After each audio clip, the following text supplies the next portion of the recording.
Não demorou muito para que El Neto, conhecido como um dos maiores rivais de El Chapo, começasse na vida do crime. Ainda muito jovem, entrou para o cartel Los Mescles, que até então era braço direito do cartel de Sinaloa, comandado pelo próprio Chapo. Mas a boa convivência sobreviveu até Neto pegar a liderança do cartel em 2009 e virar inimigo do número 1 do México. No vídeo de hoje apontaremos a história de Ernesto Alfredo Piñón, o maior rival de El Chapo.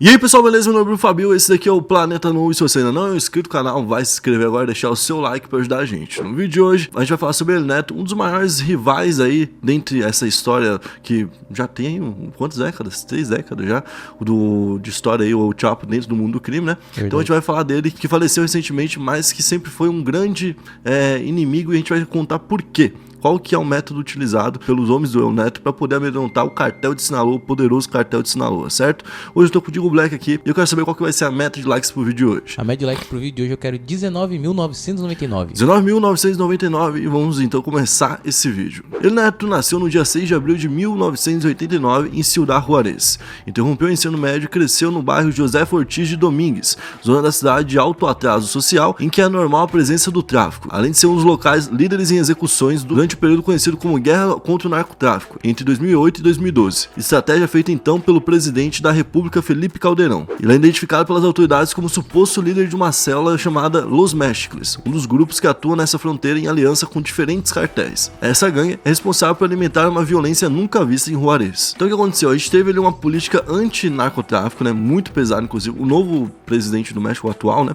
ele se elegeu contra essa ideia, porque a gente teve dois presidentes que atuaram falando que iam acabar com o narcotráfico e tudo mais, e causaram uma guerra muito grande nas principais cidades, como acontece, por exemplo, no Rio de Janeiro. Imagina que a gente tem um governo que fale que vai pra cima do tráfico todo dia e vai subir todo dia vai ter operação. Seria realmente um banho de sangue enorme, né? Envolver um monte de vítimas sem nenhum tipo de envolvimento com crime e tudo mais. E é o que aconteceu no México. Então, por isso, teve uma desaprovação popular que gerou esse novo presidente, mas naquela época a gente tinha uma perseguição bem grande, e nisso o El Neto ali se destacou porque ele virou uma liderança de um grupo muito importante, que era o Los Mescles, né? Bom, a história dele no crime começou um pouco antes, né? Na adolescência, em 2007, quando ele tinha apenas 18 anos, ele já foi reconhecido pelas autoridades mexicanas como um líder criminoso violento, e ele liderou uma onda de roubos ali, principalmente sequestros, né? Onde ele sequestrava pessoas importantes e familiares. Nessa época aqui, ele literalmente sequestrava, e se você não pagasse, ele matava a pessoa da pior forma possível. Picava a pessoa, cortava a cabeça, distribuía os pedaços só por aí. Só pra chocar, né? Exatamente, para que pudesse chocar. Então naquela época o estado de Chihuahua começou a temer quem era esse cara, essa liderança que ninguém sabia o nome ainda exatamente. Igual o El Mayo tem lá, o parceiro do El Chapo, né? Que é um cara que consegue ter pouquíssimas fotos dele. Não se tem ideia de onde ele está, se ele tá no México, se ele tá fora do México, se ele tá em Sinaloa, se ele tá em um outro local, né? Porque é um cara que conseguiu deixar a vida muito reservada. Ele conseguiu isso por um tempo, e em 2009 a fama dele acabou chegando até a polícia, e a polícia conseguiu identificá-lo, né? Quando ele tinha 20 anos, então, o governo do estado do Chihuahua ofereceu uma recompensa de 200 mil pesos na época para quem pudesse dar informações que levassem até ele, acusando ele de formar ali quadrilhas criminosas para poder cometer sequestros e execuções. O Los Mescles, que é o grupo que ele era uma das lideranças, até então ele não era a liderança o número 1, né? Mas ele era uma pessoa importante lá dentro. Era formado basicamente por alguns homens do México que tinham ido para os Estados Unidos, que faziam parte de uma gangue por lá, podia ser o cartel de Sinaloa, por exemplo, e que tinham sido mandados embora de volta para suas casas. Então tinham voltado lá para sua cidadezinha e não tinham muito o que fazer, e então entravam nesse cartel. E por muito tempo eles atuaram como um braço ali dentro da cidade de Juárez contra o cartel de Juárez, certo? Onde eles eram a favor do cartel de Sinaloa, e eles, cara, sempre foram muito cruéis. Igual eu falei, uma tradição de picar os rivais, de cortar os rivais e jogar em praça pública, né? Para que tenha notícia, para que se fale sobre o cartel. É quase parecido com o que a gente vê, por exemplo, no Oriente, né? Alguns grupos criminosos ultrapassam todo tipo de limite mesmo, para poder chocar e ter o medo das pessoas, para que as pessoas não se oponham, né, contra. Então, depois de um tempo ali enfrentando o cartel de Juárez, o El Neto sentou e conversou com o cartel e fez ali então as pazes, não fez as pazes, né, fez negócios, né, e se pôs contra o El Chapo, e se tornou inclusive uma das principais lideranças contra o El Chapo. Vale lembrar que ele foi preso no dia 3 de outubro de 2010 por alguns elementos ali do exército mexicano, mas não foi o fim da história dele, porque quando ele foi pra cadeia, ele cresceu ainda mais, ele se tornou uma peça ainda mais fundamental. Tanto é que ele é preso em 2010, e logo em sequência ele assume a liderança de vez dos Los Mescles, certo? Que inclusive tinha um cara preso que era o atual líder, que ficou preso desde 2002. Então já era meio que uma tradição que tá dentro da cadeia mandar na situação total, entendeu? Na época, a captura dele foi tão importante que foi feito um anúncio pelo governador José Reis, né, que foi até o público e disse o seguinte: devo destacar que nas últimas horas, ontem, quinta-feira à tarde, um desses sequestradores foi preso, muito perigoso, Ernesto Pinhão de la Cruz, 20 anos. Então ele tinha 20 anos e já tinha uma fama, né? O primeiro movimento ali na ficha criminal dele foi por conta do sequestro. Alguns sequestros que ele já tinha cometido, né? Depois vieram ali outros crimes, dezenas de crimes, e a pena dele não parou de aumentar. Então, atrás das grades, ele deu uma entrevista, porque ele estava realmente muito conhecido como um jovem que já era líder de uma facção, né? Ele deu uma entrevista para a jornalista Berenice Gaetan, em novembro de 2010, e lá ele falou que ainda sonhava em ser libertado.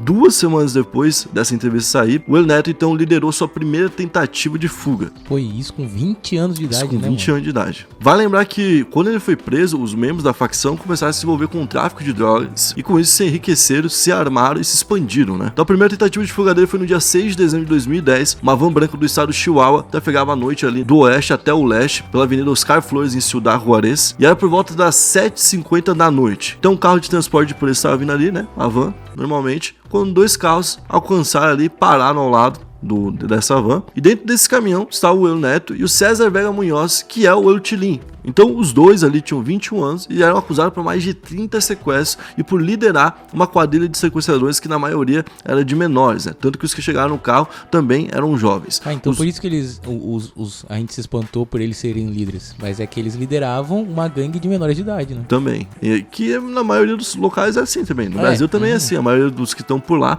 são menores de idade. As lideranças não, já são pessoas mais velhas, mas a maioria que atua mesmo são menores de idade. Então os dois detidos estavam saindo ali do caminhão e entraram num dos carros, quando um carro de agentes da polícia que estava passando por ali viu a situação e abriu fogo contra eles. Então ali começou uma perseguição que terminou com a detenção deles, que tentavam realizar o resgate, tanto quem estava tentando resgatar, quanto do próprio Neto, que estava ali caído com a cara na calçada, na rodovia, olhando diretamente, né, para onde era o caminho da fuga dele. E tem um detalhe, né, ele levou um tiro no olho e ele perdeu o olho direito aqui. Depois disso, ele começou a utilizar um tapa-olho, que ajudou ainda mais a deixar ele famoso, né? Ele já era um cara maluco e agora macabro, tinha um tapa-olho, tá ligado? Então, aos 22 anos, o Ernesto Alfredo Pinhão de la Cruz, vulgo El Neto, já tinha 244 anos de pena acumulada pelos crimes de sequestro. E, obviamente, ele não ia ficar parado e ia tentar fugir novamente, né? Demorou um tempo, mas ele tentou. Dia 11 de agosto de 2022, quando houve ali um tiroteio dentro do Cerezo, que é uma cadeia da Ciudad Juárez, né? Vários internos foram executados e a gente teve quase 10 horas de pânico, onde a gente teve conflito ali armado, principalmente entre os homens do El Neto, né? Contra os seus rivais. Então eles foram pra cima e fizeram cobrança. Nisso aqui houve uma tentativa de fuga também, mas obviamente o exército entrou em ação e outras autoridades, né, e impediram. Só que para tentar forçar uma distração ali do exército e tudo mais, algumas lojas, por exemplo, foram incendiadas. A gente teve algumas execuções acontecendo por toda a cidade. A gente teve gente sendo morta por todo o local de Ciudad Juárez, né? Então fizeram de tudo para tentar desviar a polícia de lá, né? Mas o El Neto ainda se manteve preso, não conseguiu fugir. E a última tentativa de fuga, que aí sim ele conseguiu, foi no dia 1º de janeiro de 2023, logo no primeiro dia, né? Então o El Neto escapou da penitenciária Cerezo, agora ele estava na Cerezo número 3, e ele estava junto com outros 24 presidiários, que todos fugiram, inclusive. Isso envolveu então um tiroteio em massa muito de filme, assim, maluco, certo? Onde vários policiais, inclusive, perderam a vida, guardas também perderam a vida, e 19 pessoas morreram.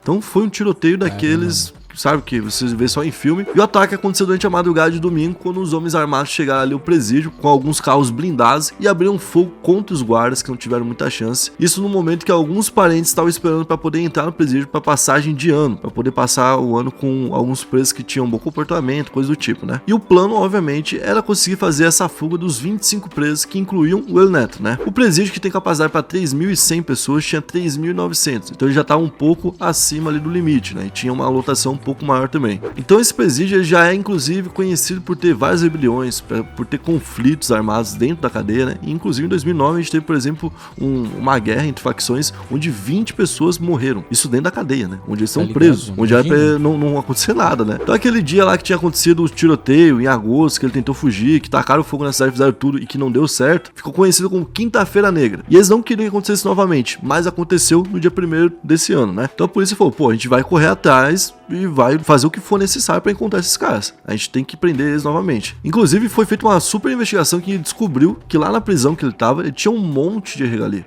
Ele tinha um telefone que ficava o tempo todo com ele, ele tinha milhões de pesos em dinheiro, então ele comprava todo tipo de comida, de roupa, coisas do tipo assim, né? E isso foi descoberto pelas autoridades depois da fuga, porque veio gente mais séria e viu o que tá acontecendo, né? Então o governo de Chihuahua confirmou que o Neto foi abatido por uma equipe envolvendo o exército mexicano e a polícia estadual. E ele foi abatido atrás da Procuradoria-Geral de Chihuahua, né? No centro-oeste de Juarez. Então ele estaria trocando tiros com a polícia nesse momento, certo? Tentou fugir, ele entrou numa BMW, entrou nesse carro, correu por um tempo, era um BMW branco blindado, então ele conseguiu correr por um tempo, só que ele caiu dentro de um posto de gasolina, pelo jeito tinha um fosso, algo do tipo assim, ele caiu por lá, e aí ele continuou o tiroteio, mas foi atingido e foi preso. Então foi dado voz de prisão pra ele normalmente, foi rendido, preso, foi levado, quando a polícia viu que ele tava ferido, tentou levar ele até o hospital, mas disse que ele morreu então no caminho, né? Como consequência, a gente teve um incêndio criminoso de retaliação e uma tentativa de incendiar um S-Mart, que é uma espécie ali de... é um grande mercado, sabe? É um supermercado que foi atingido por um carro roubado, pegaram um carro roubado e invadiram o mercado,